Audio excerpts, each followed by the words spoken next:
नमस्कार, स्वागत है आप सभी का। मैं हूं कृतिका और देश का सबसे भरोसेमंद चैनल डीडी न्यूज पर लेकर हाजिर हूं आपका अपना पसंदीदा शो खबरों का सरपंच न्यूज पंच। और इस कार्यक्रम के जरिए हम आप तक हर रोज वो तमाम खबरें पहुंचाते हैं जिन पर रहती है हम सभी की नजर। और इसी बीच भारतीय जनता पार्टी की तरफ से प्रेस कॉन्फ्रेंस की जा रही है, आइए सीधा रुख करते हैं। भंडारी जी भी हैं, आदरणीय अनुराग जी। नमस्कार साथियों, कांग्रेस पार्टी बार बार लॉन्च करने का प्रयास करती है, जनता में ले जाने का प्रयास करती है और बार बार विफल भी होता है। आप जिनके बारे में सोच रहे हैं उनकी बात नहीं, मैं यहाँ पे आज नेशनल हेराल्ड की बात करने आया हूँ। और नेशनल हेराल्ड का नाम सुनते ही आज कांग्रेस पार्टी के पूरे इकोसिस्टम में सेंसेशन होने लगते हैं। सेंसेशन जैसे कि छटपटाहट, कपकपाहट, धड़धड़ाहट, फड़फड़ाहट, डगमगाहट, लड़खड़ाहट। और ऐसे सेंसेशन होने लाजमी भी हैं क्योंकि पकड़े जो गए हैं चोरी करते हुए फिर से। और आज़ादी के बाद आज तक अगर आप कांग्रेस का देखेंगे, एक नहीं अनेक घोटाले सामने आए, लेकिन ये अपने आप में एक ऐसा मॉडल है जो किसी के गले नहीं उतर रहा। आप मीडिया से बड़ी संख्या में आज सुबह सुबह यहां पर आए हैं। नेशनल हेराल्ड जो नेहरू जी ने 1938 में शुरू किया, वो चल नहीं पाया। ठीक है, बहुत सारे काम है जो नहीं चल पाते। 2008 में ऐसी परिस्थितियां हो गई कि नहीं चल पाया। ऐसी कौन सी मजबूरी हो गई एजेएल के लिए जो नेशनल हेराल्ड को छापते थे कि उसको बचाने के लिए एक नई कंपनी बनाई जाए यंग इंडियंस के नाम से, और उस यंग इंडियन में भी एक परिवार की 76% हिस्सेदारी दी जाए, और यंग इंडियंस बनाने के लिए भी 50 लाख का लोन ये भी कांग्रेस पार्टी ही दे। और ये लोन 50 लाख का क्यों दिया गया? एजेएल को खरीदने के लिए। यानी कि कांग्रेस पार्टी एक तरफ से 50 लाख का लोन देती यंग इंडियन को बनाने के लिए, दूसरी तरफ से एजेएल है जिसके ऊपर कर्जा है, और कर्जा भी कांग्रेस पार्टी का 90 करोड़ का है, लेकिन संपत्ति 2000 करोड़ की है। और मजेदार बात यह है कि यंग इंडियंस के बनने के बाद मात्र 50 लाख रुपया देकर 2000 करोड़ रुपए की संपत्ति यंग इंडियंस के नाम पे हो जाती, मात्र 50 लाख रुपया देकर। और जो बकाया 89.50 करोड़, 99 करोड़ 50 लाख रुपया जो बाकी था, वो कांग्रेस पार्टी माफ कर देती है। अब सवाल खड़ा यह होता है, क्या कांग्रेस पार्टी लोन दे सकती है? क्या कोई पॉलिटिकल पार्टी लोन दे सकती है? सबसे पहला सवाल तो यही है। और लोन दिया तो क्या उस पर ब्याज भी लिया जाता था कि नहीं लिया जाता था? अब नेशनल हेराल्ड है क्या? It's not a daily newspaper, यह दैनिक अखबार नहीं है। It's a non regular paper. ऐसे एक तो वीकली पेपर है और वो भी छपता है। क्या छपता है? यहां पर इतने सारे पत्रकार, आप में से कोई नेशनल हेराल्ड से है क्या? कोई नेशनल हेराल्ड पढ़ता है क्या? अखबार वैसे तो कागज पे छपता है, लेकिन कुछ कागजी अखबार होते हैं जो छपते भी नहीं, बिकते भी नहीं, बंटते भी नहीं, दिखते भी नहीं और पढ़े भी नहीं जाते। ये उनमें से एक है। और जो कांग्रेस के राज्यों के मुख्यमंत्री इसके लिए चंदा देते हैं, चंदा में विज्ञापन देते हैं, चंदा नहीं विज्ञापन, वो विज्ञापन किस आधार पर देते हैं? दैनिक अखबार जिनके बहुत सारे अलग अलग जिलों के संस्करण निकलते हैं, उनको चवन्नी मिलती है और नेशनल हेराल्ड को चांदी के सिक्के मिलते हैं।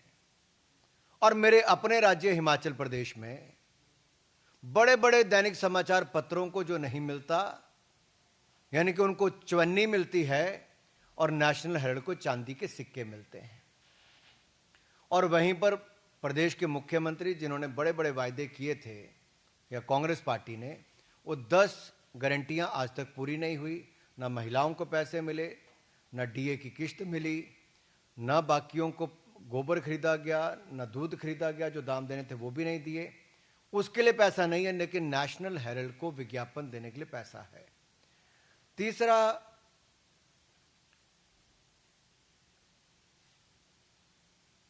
ये जो आंकड़े सामने आए, इसके बाद कांग्रेस पार्टी ने कहा नहीं नहीं, कुछ तो खरीद फरोख्त हुई नहीं। ईडी की चार्जशीट में बहुत साफ है, अपराध का प्रकार, अपराध की तिथि, अपराध का समय, अपराध की जगह, लेन देन का अपराध और अपराध के बारे में सारी जानकारियां ईडी ने फैक्ट्स एंड फिगर्स के साथ अपनी चार्जशीट में रखी है। और ये कांग्रेस का क्राइम है। This is a Congress model of corruption, where a weekly newspaper is getting much more amount than the daily newspapers, and a paper which is not even published at times.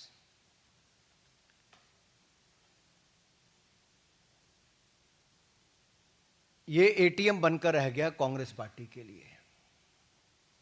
क्या national Herald Congress party का ATM हो गया, जहां के कांग्रेस के अलग अलग राज्यों की सरकारें उसमें पैसा डाल रही हैं और टैक्स पेयर का पैसा है। राज्य की सरकारें किस आधार पर विज्ञापन उनको दे रहे हैं, एक तो वो भी सवाल आता है। दूसरा, जो संपत्ति इनकी थी वो सब्सिडाइज रेट पे मिली थी। मुंबई की हो, दिल्ली की बहादुर शाह जफर मार्ग की हो, लखनऊ की हो, इन सारी और देश भर के अन्य संस्थानों में, अन्य जगह पर जो भी इनको प्रॉपर्टीज दी गई, वो करोड़ों अरबों रुपए की प्रॉपर्टीज हैं। वो अखबार चलाने के लिए दी गई थी, सब्सिडाइज रेट पे दी गई थी। क्या उनसे किराया लेने का काम किया जा रहा है कि वो किराया भी फर्जी उतना ही है जितना ये फर्जी न्यूज़पेपर छापने के आंकड़े हैं? वायदे भी फर्जी, इनके नेतृत्व भी वैसा, आंकड़े भी फर्जी, और अब क्या किराया भी फर्जी है? क्या ये कांग्रेस के लिए मुद्रा मोचन स्कीम बन गई है? And as I said earlier, is it an ATM for Congress party, where Congress ruled governments are giving money or depositing money through the advertisement?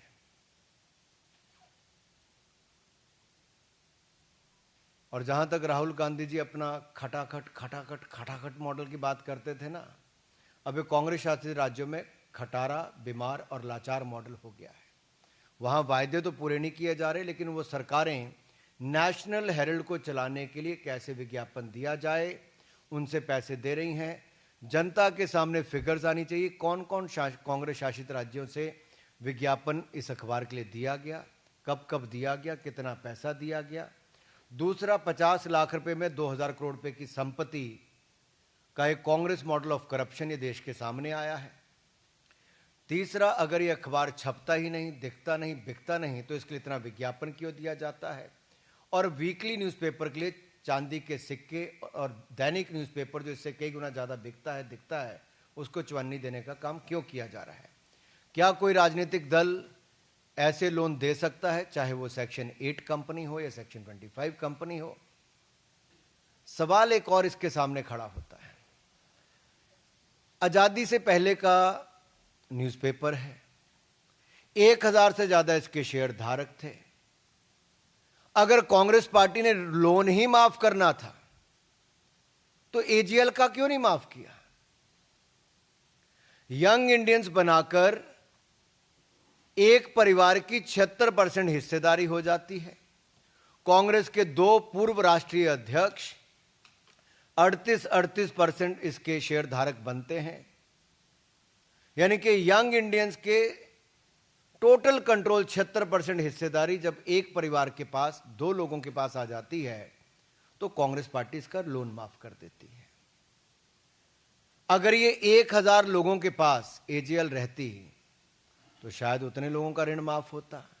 लेकिन अब तो 2 ही लोग रह गए, जो बाकी 2 थे वो तो स्वर्गवास हो गया, जिनके पास 12% ही हिस्सेदारी थी। ऑस्कर फर्नांडिस जी और मोतीलाल वोरा जी आज हमारे बीच में नहीं है, लेकिन 12% उनकी हिस्सेदारी थी। तो कुल मिला के आपके सामने साफ है, 50 लाख रुपया वो भी जो कांग्रेस पार्टी ने दिया, लेकिन शेयर धारक बने कांग्रेस के 2 पूर्व राष्ट्रीय अध्यक्ष, और उन दोनों ने 1 रुपया लगाए बगैर 2000 करोड़ रुपए की संपत्ति उनके नाम पे हो गई। This is Congress model of corruption. और देश के सामने जो आज ये 4-5 सवाल हमने कांग्रेस पार्टी से पूछे और वो कई दिनों से उत्तर देके राजी नहीं, इसमें स्पष्ट होता है।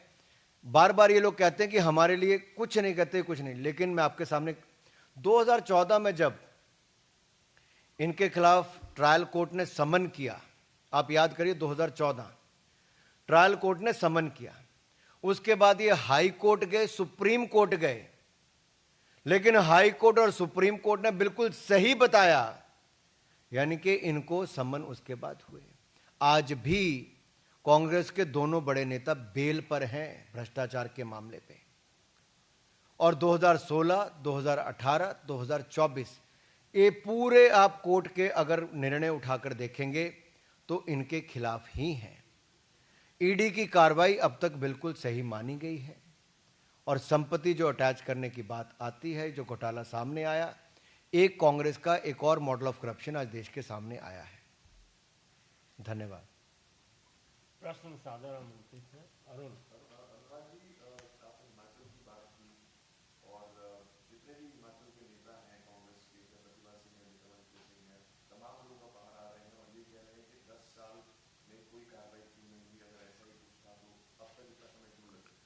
हिमाचल में 11 दिसंबर 2022 को जब कांग्रेस की सरकार बनी, उससे 20 फरवरी 2025 तक करोड़ों रुपए नेशनल हेरल्ड को दे दिए गए विज्ञापन के रूप में।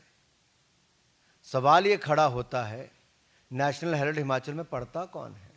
क्या कांग्रेस के विधायक, मंत्री, कार्यकर्ता, क्या वो भी पढ़ते हैं? मेरा कांग्रेस के कार्यकर्ताओं से सवाल है भाई, ये चोर मचाए शोर वाला काम नहीं चलेगा कि आप देशव्यापी शोर मचाओ अभियान चलाओगे। ये चार्जशीट आने के बाद कांग्रेस के इकोसिस्टम को सांप सूंघ गया है। अभी हल्ला मचाने का काम कर रहे हैं। अपने गिरेबान के अंदर झांक कर देखिए कांग्रेस के सारे कार्यकर्ता, क्या कोई एक व्यक्ति भी नेशनल हेरल्ड खरीदता है क्या? नेशनल हेरल्ड पढ़ता है क्या? किसी के घर पे नेशनल हेरल्ड आती है क्या? देश के लोग अपने स्थानीय हॉकर्स के पास जाएं और पूछें कितनी नेशनल हेरल्ड उनके क्षेत्र में आती है।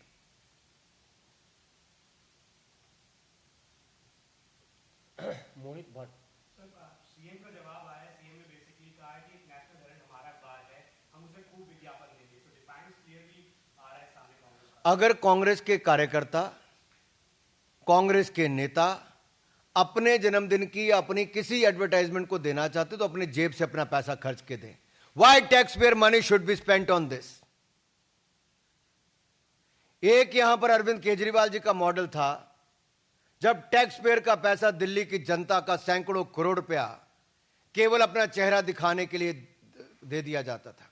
दूसरा मॉडल ये नेशनल हेरल्ड का है, जहां देश की जनता की गूढ़ कमाई, वो कांग्रेस की राज्य की सरकारें केवल एक परिवार, एक पार्टी के अखबार को चलाने के लिए करोड़ रुपए दे दिए जाते हैं।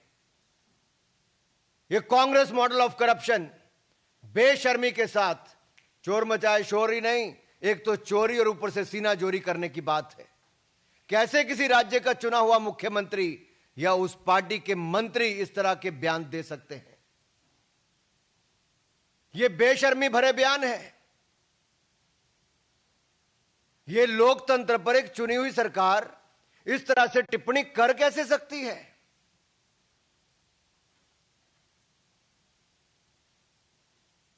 ऐश्वर्या पालीवाल।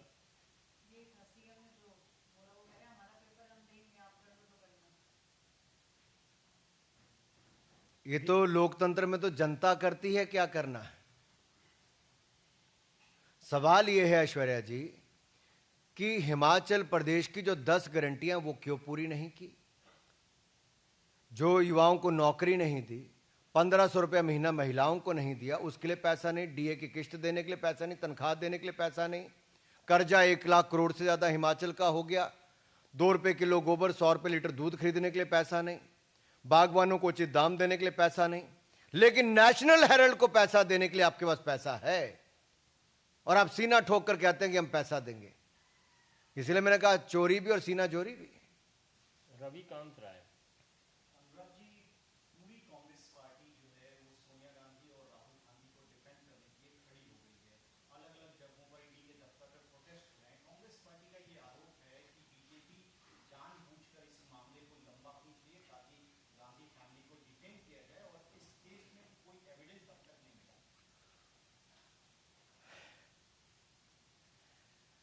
काले कारनामे करने के बाद आप ईडी के दफ्तरों पे जाके कालक पोतोगे तो कुछ नहीं होगा भाई। ये तो वही है कि ये लोग आईना साफ करते रहे लेकिन धूल तो चेहरे पर थी, ये कालक तो चेहरे पर है। ईडी के दफ्तरों पे जितने मर्जी कालक पोतते रहे, इससे कुछ होने वाला नहीं। कोर्ट में बार बार 2014 से लेके 2025 हो गई, कोई राहत इनको नहीं मिली है। केवल एक राहत मिली कि बेल पर है। ईडी की कार्रवाई को कोर्ट ने अब तक सही ठहराया है। जो सम्मन दिए गए थे उसको रोकने की इन्होंने मांग की, कोर्ट ने बार बार कहा सही है। ट्रायल कोर्ट से लेके हाई कोर्ट से लेके सुप्रीम कोर्ट तक, यानी कि सुप्रीम कोर्ट से ऊपर एक सुप्रीम परिवार हो गया क्या? क्या न्यायालय इनके लिए कुछ नहीं है? अदालतें इनके लिए कुछ नहीं है? तभी तो हम कहते हैं कई बार इनके लिए family first, party next, nation last, ये कांग्रेस के लिए है। और इनके लिए पहला परिवार, इनके लिए यही सब कुछ है। और पहले परिवार का अखबार जिसमें 76% हिस्सेदारी हो, उसके लिए तो कांग्रेस का मुख्यमंत्री के कार्यकर्ता सब यही करेंगे भाई। कुर्सी जो बचानी है, किस्सा तो कुर्सी का है। यहां पे दीपक चौबे। कांग्रेस कह रही है कि जब भी चुनाव आता है तब एजेंसियों को आगे कर दिया जाए। आज कौन सा चुनाव है बताओ? कह रही कि बिहार यानी कि एजेंसी अब चुनाव को देख के काम करेगी। एजेंसी का काम निरंतर है। ये लोग जल्दी जवाब क्यों नहीं देते? क्यों नहीं कोर्ट में कहते कि इसकी जल्द से जल्द निर्णय दें? मैं कांग्रेस पार्टी को खुली चुनौती देता हूं आज इस मंच से, जितने कांग्रेस के नेताओं पे भ्रष्टाचार के मामले चल रहे हैं वो कोर्ट में आकर कहें कि एक तय सीमा के अंदर इनके सारे जांच जो है उसको पूरी करके कोर्ट निर्णय कर दे। क्यों नहीं कांग्रेस का नेता कहता? कोई क्यों नहीं कहते? टाइम बाउंड करने के लिए क्यों नहीं कहते वो? अगर है दम तो कहो कोर्ट में आके। आनंद पांडे।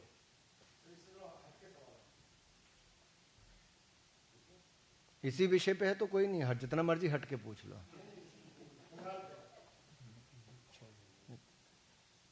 ना छोड़ दो। इस पे अलग प्रेस कॉन्फ्रेंस हो जाएगी दूसरे विषय पे, इस पे कुछ है। और कोई सवाल? धन्यवाद।